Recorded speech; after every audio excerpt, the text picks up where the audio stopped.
why don't we look at bus rapid transit? How can we use the space that we already have to move people more efficiently, to reduce the accident rate, to reduce emissions, to save people time, because that way they can work while they're on their way to work. Judge Lina Hidalgo talking mass transit at her State of the County address to the Greater Houston Partnership. To be completely honest, I included that BRT soundbite just to get the normally unflappable Bill King all riled up.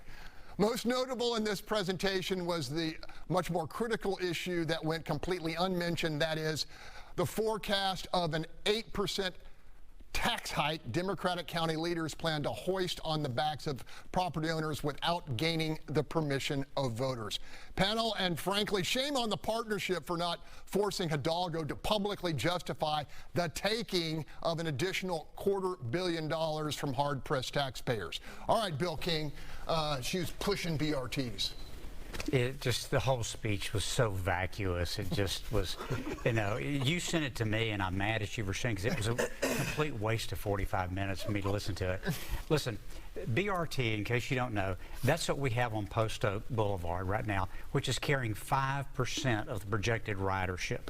The only BRT line that had been proposed was that one out on the southwest side, the West Park extension. And that was going to come in at $250,000 per new rider. How is that more efficient?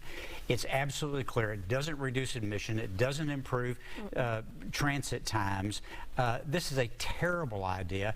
And fortunately, it looks like Metro has moved on from it, but apparently our county judge has not. All right, they got a one-time shot with this loophole in state government where counties that are struck by disaster can raise the rate 8% without going to the voters. How do you think that's going to be received in the neighborhoods? That's going to suck. I mean, I don't know what they reading, I don't know what they doing, I don't know what they thinking, I don't know what they feeling. But when you go in the grocery stores and you putting back food because you're like, okay, what, I can't buy this and then make sure that my kids got bus fare to get to school. This is not the time to do anything like that. But as usual, these Democratic leaders of the county are not thinking about us, they're thinking about them. And while they thinking about them, you better look at the fact that y'all just had to fire one of y'all people for doing what somebody told them to do, because most people work at the county, they don't do what they're told to do, they do what commissioners tell them to do.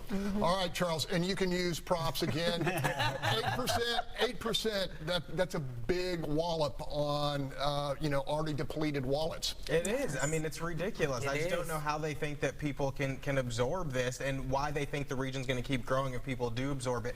And the reason they're moving for this is because they don't have any money. And why don't they have any money? It's part of what she talked about in this speech. She rattled off a list of things that they did, from early childhood education to all these other programs, all paid for by one-time federal aid that they got during COVID, that now they want to keep going and they need to figure out how to pay for. And so in part, they're looking at this revenue from the increased property taxes to pay for it, and it's ridiculous. All right, April. People can't afford this. What you're doing is you're pushing an already struggling community, and the rich aren't going to feel this. It's going to be our middle struggling class is already failing to be able to afford groceries and gas, and they have to send these kids to these awful HISD schools, and now they may not be able to afford their homes. Personally, I want to see the records once this passes on how many people are going to be paying their taxes late, and you can get those records from the tax office, and it's going to be really awful. People are going to have to start possibly even moving out of the county. It's not too late. They can pull it down. People are already moving out of the county, by Even the way. more. All right.